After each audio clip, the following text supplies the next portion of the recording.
ତୁ କଣ ତାକୁ ସକାଳୁ ଖାଇବାକୁ ଦେଇନି ନା କଣ? ହଁ କାଳୁ, ମୁଁ ଭୁଲି ଯାଇଥିଲି। ପ୍ରଥମେ ତାକୁ ଖାଇବାକୁ ଦିଅ, ତାପରେ ତା କ୍ଷୀର ବାହାର କରିବ। ଆଚ୍ଛା, ତାହେଲେ ମୋ ମାଳତୀ ଏଥିପାଇଁ ରାଗିଛି। ହଉ, ଯାଉଛି ତାକୁ ପ୍ରଥମେ ପେଟ ପୂରା ଖାଇବାକୁ ଦେବି, ତାପରେ କ୍ଷୀର ବାହାର କରିବି। କାଳୁ କାଉ ଭଲ ଭାବରେ ତା ଗାଈର ଯତ୍ନ ନେଉଥିଲା। ସେ ସବୁବେଳେ ତାକୁ ବହୁତ ଭଲ ଭାବରେ ଖାଇବାକୁ ଦେଉଥିଲା। ଖାଇଦେ ମାଳତୀ, ଖାଇଦେ। ଏସବୁ ଖାଇବା ତୋ ପାଇଁ, ମନ ଭରିକି ଖା।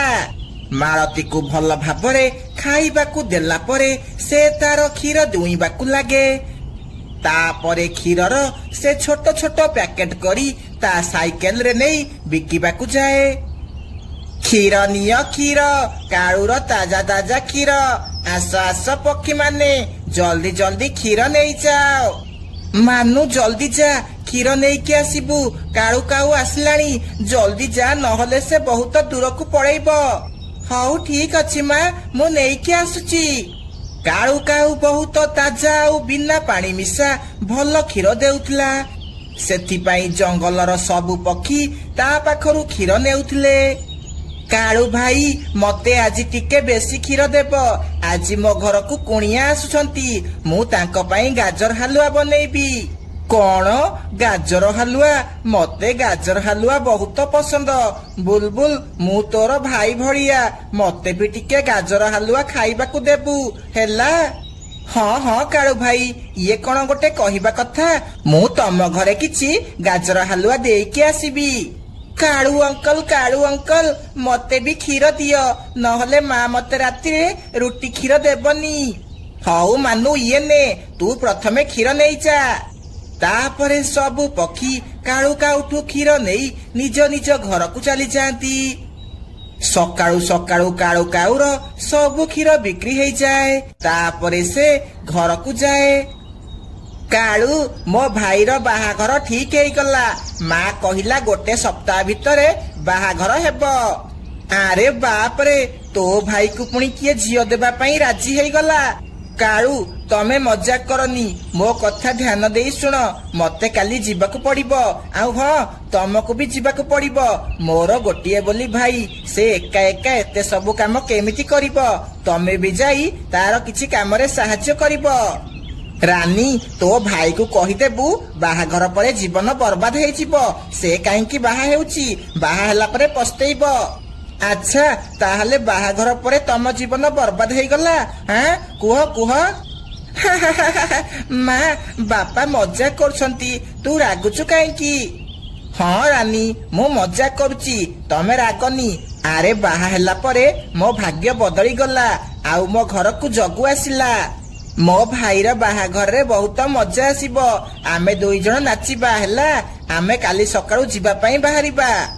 ହଁ ରାନୀ, କାଲି ଯିବା ଯେ, ହେଲେ ମୋ କ୍ଷୀର ବେପାର କଥା କଣ କରିବା? ଆଉ ମାଳତୀକୁ କିଏ ଖାଇବାକୁ ଦେବ? ଏଇ କ୍ଷୀର ବେପାର କେମିତି ହେବ? ଜଙ୍ଗଲର ପକ୍ଷୀ ଆଉ ଗାଈକୁ ନେଇ କାଳୁ ବହୁତ ଚିନ୍ତାରେ ଥିଲା। ରାନୀ, ଆମେ ଯଦି ଏତେ ଦିନ ପାଇଁ ଯିବା, ତାହେଲେ ପକ୍ଷୀମାନେ କ୍ଷୀର କୋଉଠୁ ନେବେ? ଆଉ ମୋ ଗାଈ ମାଳତୀକୁ କିଏ ଖାଇବାକୁ ଦେବ? କାଳୁ, ଆମେ ଗୋଟେ କାମ କରିବା, ଆମେ ଗୋଟେ ପକ୍ଷୀକୁ କାମରେ ରଖିବା।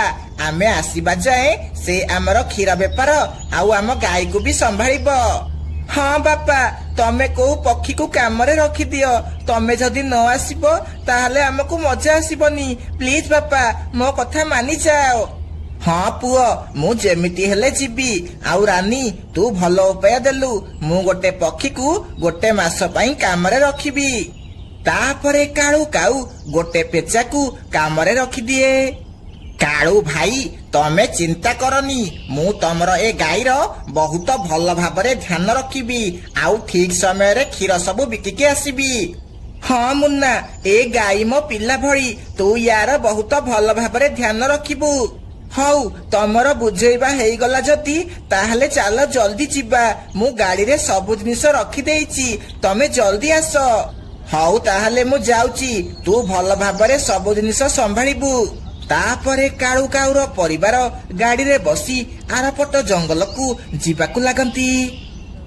ଯାଉଛି, ଜଲ୍ଦି ଏ ଗାଈର କ୍ଷୀର ବାହାର କରି ପକ୍ଷୀମାନଙ୍କୁ ବିକିକି ଆସିବି, ଆଉ ମୋ କାମ ଶେଷ କରିବି। ଆରେ ଆରେ କଣ ହେଲା ଚିଲ୍ଲଉଛୁ କଣ ପାଇଁ ମତେ କ୍ଷୀର ବାହାର କରିବାକୁ ଦେ। ସକାଳୁ ସକାଳୁ ମୁନ୍ନା ପେଚା ଗାଈକୁ ଖାଇବାକୁ ନ ଦେଇ ତା କ୍ଷୀର ବାହାର କରିବାକୁ ଲାଗେ। 2 ବାଲ୍ଟି କ୍ଷୀର ହେଇଗଲା। ଏ ମାଳତୀ ତ ବହୁତ ସାରା କ୍ଷୀର ଦେଉଛି, ଯାଉଛି ୟାକୁ ବିକିକି ଆସିବି। ତାପରେ ମୁନ୍ନା ପେଚା ସାଇକେଲରେ କ୍ଷୀର ରଖି ତାକୁ ବିକିବାକୁ ଚାଲିଯାଏ। ତାକୁ ବେଶୀ ପରିଶ୍ରମ କରିବାକୁ ପଡେନି, କାହିଁକି ନା ସବୁ ପକ୍ଷୀ ଆପେ ଆପେ ତା ପାଖକୁ ଚାଲି ଆସନ୍ତି। କାଳୁ କାଉ କହିଥିଲା ଆଜିଠୁ ତୁ ଆମକୁ କ୍ଷୀର ଦେବୁ। ହଉ ଜଲ୍ଦି ଜଲ୍ଦି ଆମକୁ କ୍ଷୀର ଦେ। ଆମ ଜଙ୍ଗଲକୁ ତୁ ନୂଆ ଆସିଛୁ, ଭଲସେ କାମ କରିବୁ, ନହେଲେ କାଳୁ କାଉକୁ ତୋ ବିଷୟରେ କମ୍ପ୍ଲେନ କରିଦେବି। ତାପରେ ସବୁ ପକ୍ଷୀ କ୍ଷୀର ନେଇ ନିଜ ନିଜ ଘରକୁ ଚାଲି ଯାଆନ୍ତି। ଆରେ ବା, ଏତେ ଜଲ୍ଦି କ୍ଷୀର ସବୁ ବିକ୍ରି ହେଇଗଲା। କାଳୁ କାଉକୁ ମାନିବାକୁ ପଡିବ, ତା କ୍ଷୀର ଏତେ ଫେମସ ଯେ ସମସ୍ତେ ଆସିକି କ୍ଷୀର ନେଉଛନ୍ତି। ଏମିତି ତା ପରଦିନ ବି ସେ ମାଳତୀ ଗାଈଠୁ 2 ବାଲ୍ଟି କ୍ଷୀର ଦୁଇଁ ଦିଏ। କାଳୁ କାଉ ଜାଣିଛି ତା ଗାଈ ସବୁଦିନ 2 ବାଲ୍ଟି କ୍ଷୀର ଦେଉଛି ବୋଲି। ଯଦି ମୁଁ ଏଇ କ୍ଷୀରରେ ପାଣି ମିଶେଇ ଦେବି ତାହେଲେ 4 ବାଲ୍ଟି କ୍ଷୀର ହେଇଯିବ। ଆଉ 2 ବାଲ୍ଟି କ୍ଷୀରର ପଇସା ମୁଁ ରଖିବି। କାଳୁ କାଉ କିଛି ବି ଜାଣିପାରିବନି। ମୁନ୍ନା ପେଚା ବହୁତ ଚାଲାକ ଥିଲା। ସେ 2 ବାଲ୍ଟି କ୍ଷୀରରେ ପାଣି ମିଶେଇ ତାକୁ 4 ବାଲ୍ଟି କରିଦିଏ। ଏବେ ମୁଁ 2 ମାସ ପର୍ଯ୍ୟନ୍ତ ଏମିତି କ୍ଷୀର ବିକିବି, ଆଉ 2 ଗୁଣ ପଇସା କମେଇବି। ହା ହା ହା ହା ହା। ତାପରେ ମୁନ୍ନା ପେଚା ପାଣି ମିଶା କ୍ଷୀର ନେଇ ବିକିବାକୁ ଯାଏ। ପକ୍ଷୀମାନେ ଜାଣିପାରନ୍ତି ନାହିଁ ଯେ ସେମାନେ ପାଣି ମିଶା କ୍ଷୀର ପିଉଛନ୍ତି ବୋଲି। ଆରେ ବା, ଏତେ ସାରା ପଇସା କମେଇଦେଲି। ଏମିତି ଏବେ ସବୁଦିନ କମେଇବି। ସେ କାଳୁ କାଉ ହେଲେ ନ ଆସନ୍ତା, ମୁଁ ଏମିତି ସବୁଦିନ ପାଇଁ ପଇସା କମାନ୍ତି। ଏମିତି 2 ସପ୍ତାହ ବିତିଯାଏ। ମୁନ୍ନା ପେଚା ପାଣି ମିଶା କ୍ଷୀର ବିକି ବିକି ବହୁତ ସାରା ପଇସା କମାଏ, ଆଉ ନିଜ ପାଇଁ ଗୋଟେ ବଡ ଘର କିଣେ। ମୁନ୍ନା, ତମକୁ ତ ଚାକିରି ମିଳୁନଥିଲା, ଆଉ ଏବେ କଣ କାମ କରୁଛ ଯେ ଏତେ ପଇସା ଦେଇ ଏ ଘର କିଣିଦେଲ? ଆରେ ତୁ ଏତେ କାହିଁକି ଭାବୁଛୁ? ମୁଁ ଯେମିତି ପଇସା ରୋଜଗାର କଲେ ଗଲା, ତୁ ଆମ୍ବ ଖା, ଟାକୁଆ କାହିଁକି ଗଣୁଛୁ? ଏମିତି ମୁନ୍ନା ପେଚା ପାଣି ମିଶା କ୍ଷୀର ପକ୍ଷୀ ମାନଙ୍କୁ ବିକୁଥିଲା। ଡାକ୍ତର ବାବୁ, ମୋ ପୁଅକୁ କଣ ହେଇଗଲା? ସେ ଆଉ ଉଡି ପାରୁନି କାହିଁକି? ବହୁତ କମଜୋର ହେଇଯାଇଛି, ସେ ଆଉ ଚାଲି ବି ପାରୁନି। ତମ ପୁଅ ବହୁତ ଦୁର୍ବଳ ହେଇଯାଇଛି, ତାକୁ ଗୋଟେ ସପ୍ତାହ ଯାଏ ଭଲ କ୍ଷୀର ପିଇବାକୁ ଦିଅ, ତାପରେ ଯାଇ ସେ ଠିକ ହେବ। ଏହା କହି ଡାକ୍ତର ବାବୁ ସେଠାରୁ ଚାଲିଯାଆନ୍ତି। ଯଦି ମୁଁ ଏ କଥା ମୁନ୍ନାକୁ କହିବି, ସେ ମୋ ଉପରେ ବହୁତ ରାଗିବେ, କହିବେ ତୁ ପୁଅକୁ କ୍ଷୀର ପିଇବାକୁ ଦଉନୁ। ନା, ମୁଁ ଯାଉଛି ମିନୁ ଚଢେଇଠୁ ସବୁଦିନ କ୍ଷୀର ଆଣିକି ମୋ ପୁଅକୁ ପିଇବାକୁ ଦେବି। ତାପରେ ମୁନ୍ନା ସ୍ତ୍ରୀ ମିନୁ ପାଖକୁ କ୍ଷୀର ମାଗିବାକୁ ଯାଏ। ଭଉଣୀ, ତମେ ଚିନ୍ତା କରନି, ତମେ ଗୋଟେ ସପ୍ତାହ ଯାଏ ମୋଠୁ କ୍ଷୀର ନେଇକି ପୁଅକୁ ପିଇବାକୁ ଦିଅ, ତାପରେ ଦେଖିବ ସେ ପୁରା ଠିକ ହେଇଯିବ। ମୁନ୍ନାର ସ୍ତ୍ରୀ ଜାଣିନଥିଲା ଯେ ମିନୁ ଚଢେଇ ଯୋଉ କ୍ଷୀର ଆଣୁଛି ସେ ପାଣି ମିଶା କ୍ଷୀର, ଆଉ ସେ କ୍ଷୀର ତା ସ୍ୱାମୀ ମୁନ୍ନା ବିକୁଛି। ସେ ସବୁଦିନ ମିନୁଠୁ କ୍ଷୀର ଆଣି ତା ପୁଅକୁ ପିଇବାକୁ ଦେଲା। ଏମିତି 2 ଦିନ ବିତିଯାଏ। ମା, ମୁଁ ଆଉ ଉଠି ପାରୁନି, ମୋ ନିଶ୍ୱାସ ଧୀରେ ଧୀରେ ବନ୍ଦ ହେବାକୁ ଲାଗିଲାଣି। ଡାକ୍ତର ବାବୁ ଦେଖ, ମୋ ପୁଅକୁ କଣ ହେଲା ମୋ ପୁଅକୁ? ସେତିକି ବେଳେ ମୁନ୍ନା ପେଚା ସେଠାକୁ ଆସେ। ଆରେ କଣ ହେଲା ମୋ ପୁଅକୁ? କଣ ହେଲା? ସେ ଏମିତି ଶୋଇଛି କଣ ପାଇଁ? ତାର କଣ ହେଲା? ମୁଁ ତମକୁ କହିଥିଲି ୟାକୁ ଭଲ କ୍ୱାଲିଟିର କ୍ଷୀର ପିଇବାକୁ ଦେବ ବୋଲି, କିନ୍ତୁ ତମେ ୟାକୁ ପାଣି ମିଶା କ୍ଷୀର ଦେଲ, ସେଥିପାଇଁ ଏମିତି ହେଲା। ଏବେ ମୁଁ ଆଉ କିଛି ବି କରିପାରିବିନି। କିନ୍ତୁ ମୁଁ ତ ମିନୁ ଚଢେଇ ଘରୁ ଭଲ କ୍ଷୀର ଆଣିକି ଦେଉଥିଲି, ପାଣି ମିଶା କ୍ଷୀର ମୁଁ ଦେଇନି। କିଛି ସମୟ ପରେ ମୁନ୍ନା ପେଚାର ପୁଅ ମରିଯାଏ। ମୁନ୍ନା ପେଚା ବୁଝିଯାଏ ଯେ ଏ ସବୁ ତା ଲୋଭ ଯୋଗୁ ହେଲା। ଇଏ ସବୁ ମୋ ଯୋଗୁ ହେଲା। ମୋ ପୁଅ, ମୁଁ ଲୋଭ କରିକି ପାଣି ମିଶା କ୍ଷୀର ଜଙ୍ଗଲ ସାରା ବିକିଲି, ଆଉ ଆଜି ସେଇ ପାଣି ମିଶା କ୍ଷୀର ପିଇ ମୋ ପୁଅ ମଲା। ଏ ସବୁ ମୋ ପାଇଁ ହେଲା। ହଁ, ଏ ସବୁ ମୋ ପାଇଁ ହେଲା। ଏହା ଶୁଣି ମୁନ୍ନା ପେଚାର ସ୍ତ୍ରୀ ବହୁତ ରାଗିଯାଏ, ଆଉ ସେ ମୁନ୍ନାକୁ ଛାଡି ତା ବାପ ଘରକୁ ଚାଲିଯାଏ। ଆଉ ମୁନ୍ନା ପେଚା ସେମିତି ବସି ତା ଭୁଲର ଅନୁତାପ କରେ। ସହରଠାରୁ ବହୁତ ଦୂରରେ ଗୋଟିଏ ଘନ ଜଙ୍ଗଲ ଥିଲା। ସେହି ଜଙ୍ଗଲର ଗୋଟିଏ ପୁରୁଣା ବରଗଛରେ ଗୋଟିଏ ଦୋଳି ଲାଗିଥିଲା। କିନ୍ତୁ କେହି ବି ପକ୍ଷୀ ସେ ଦୋଳିରେ ଝୁଲିବା ପାଇଁ ଯାଉନଥିଲେ। ଶୁଣିବାକୁ ମିଳୁଥିଲା ଯେ ସେହି ଦୋଳିରେ ଗୋଟିଏ କୁନି ନାମରେ ଚଢ଼େଇ ଦୋଳି ଖେଳୁଥିଲା। ହଠାତ୍ ସେ ଦୋଳିରୁ ଖସି ପଡ଼ିଲା ଆଉ ସେଇଠି ମରିଗଲା। ସେହି ଦିନଠୁ ସେହି ଦୋଳିରେ କୁନିର ଆତ୍ମା ରହୁଛି। ରାତିର ସମୟ ଥିଲା। ସବୁ ପକ୍ଷୀ ନିଜ ନିଜ ଘରେ ଶୋଇଥିଲେ। ମିଟୁ ଆଉ ତା ସ୍ତ୍ରୀ ପିଙ୍କି ବି ଘରେ ଶୋଇଥିଲେ। ସେତିକି ବେଳେ ପିଙ୍କିକୁ କାହାର କାନ୍ଦିବାର ଶବ୍ଦ ଶୁଭାଯାଏ। ଆରେ ଶୁଣୁଛ, କାହାର ଗୋଟେ କାନ୍ଦିବାର ଶବ୍ଦ ଶୁଭୁଛି। ଲାଗୁଛି ସେଇ ଦୋଳିଆଡୁ ଏ କାନ୍ଦିବା ଶବ୍ଦ ଆସୁଛି। ଆରେ ପୁଣି ଥରେ କଣ ସେ କୁନିର ଆତ୍ମା ଆସିଗଲା ନା କଣ? ଲାଗୁଛି କୋଉ ବୋକା ପକ୍ଷୀ ସେ ଦୋଳି ପାଖକୁ ଯାଇଥିବ। ପିଙ୍କି ଯେମିତି ଝରକା ପଟେ ଦେଖେ ସେ ପୁରା ଆଶ୍ଚର୍ଯ୍ୟ ହେଇଯାଏ। ମିଟୁ, ଇଏ ଦେଖ, ସେ ଦୋଳିରେ କିଏ ବସିକି ଖେଳୁଛି ଆଉ ସେ ବହୁତ ଭୟଙ୍କର ଦେଖାଯାଉଛି। ଆରେ ଇଏ ତ ସେ କୁନି ଚଢ଼େଇର ଆତ୍ମା। ଲାଗୁଛି ସେ ପୁଣି ଥରେ ଫେରି ଆସିଛି। ହଁ ଫେରି ଆସିଛି। ହଠାତ୍ ସେ କୁନି ଚଢ଼େଇର ଆତ୍ମା ସେ ଦୋଳିରୁ କୁଆଡେ ଅଦୃଶ୍ୟ ହେଇଯାଏ। ଏହା ଦେଖି ସେ ଦୁଇ ଜଣ ବହୁତ ଡରିଯାଆନ୍ତି। ସକାଳ ହେଉ ହେଉ ଏ କଥା ପୁରା ଜଙ୍ଗଲ ସାରା ବ୍ୟାପିଯାଏ। ସେ କୁନିର ଆତ୍ମା ପୁଣି ଥରେ ଫେରି ଆସିଛି। ଆରେ ରାନୀ, ଜାଣିଛ, ସେ କୁନିର ଆତ୍ମା ପୁଣି ଥରେ ଫେରି ଆସିଛି। ଏବେ କଣ ଯେ ହେବ? କୁନିର ଆତ୍ମା? ଇଏ ତମେ କଣ କହୁଛ? ତମେ ଏ କଥା କୋଉଠୁ ଜାଣିଲ? ତମକୁ କିଏ କହିଲା? ଆରେ ମୁଁ ବଣ୍ଟି ଦୋକାନରେ ଚା ପିଉଥିଲି। ସେତିକି ବେଳେ ମିଟୁ ସେଠାକୁ ଦୌଡ଼ିକି ଆସିଲା ଆଉ ଏ କଥା କହିଲା। ଆରେ ବାପ ରେ ବାପ, ଆମେ ଏବେ ଆଉ ରାତିରେ ଏକୁଟିଆ କୁଆଡେ ଯିବାନି, ନହେଲେ ସେ ଭୂତ ଯଦି ଆମ ଦେହରେ ଲାଗିଯିବ। ହଁ ରାନୀ, ଆମକୁ ଏବେ ବହୁତ ସତର୍କ ରହିବାକୁ ପଡିବ। ମିନୁ ଚଢ଼େଇର ଝିଅ ଗୁଡି ବିଦେଶରେ ରହି ପାଠ ପଢୁଥିଲା। ସେ କିଛି ଦିନ ପାଇଁ ଛୁଟିରେ ଘରକୁ ଆସିଲା। ଆରେ ଆମ ଜଙ୍ଗଲ ଏତେ ସୁନସାନ କଣ ଲାଗୁଛି? କେହି ବି କଣ ଦେଖା ଯାଉନାହାନ୍ତି? କଥା କଣ, ପିଲାମାନେ ବି ବାହାରେ ଖେଳୁନାହାନ୍ତି। ଲାଗୁଛି କିଛି ତ ଗୋଟେ ହେଇଛି। ତାପରେ ଗୁଡି ଘରକୁ ଗଲା। ମା, କଣ ହେଇଛି? ଜଙ୍ଗଲରେ କେହି ବି ଦେଖା ଯାଉନାହାନ୍ତି। କଥା କଣ? ଆରେ ଝିଅ, ଦେଖୁଛୁ ସେ ବରଗଛରେ ଯୋଉ ଦୋଳିଟା ଲାଗିଛି, ରାତି ହେଲେ ସେ ଦୋଳିରେ ଗୋଟେ ଡାହାଣୀ ଆସିକି ବସୁଛି। ସେଥିପାଇଁ ସମସ୍ତେ ଡରିକି ଘରୁ ବାହାରୁ ନାହାନ୍ତି। ତୁ ବି କେବେ ବି ସେ ଦୋଳି ପାଖକୁ ଯିବୁନି। ମା, ତମେ ମଜାକ କରୁଛ ନା? ଆଜିକାଲି ଦୁନିଆରେ ଭୂତ କୁଆଡେ ଆସିବ? ଏ ସବୁ ମିଛ କଥା। ନାଇଁ ଝିଅ, ଆଜିକୁ ପ୍ରାୟ 30 ବର୍ଷ ତଳେ ସେହି ଦୋଳିରୁ ଖସି ଗୋଟେ ଚଢ଼େଇର ମୃତ୍ୟୁ ହେଇଥିଲା। ଆଉ ସେହି ଦିନଠୁ ସେଇ ଦୋଳିରେ ତାର ଆତ୍ମା ରହୁଛି।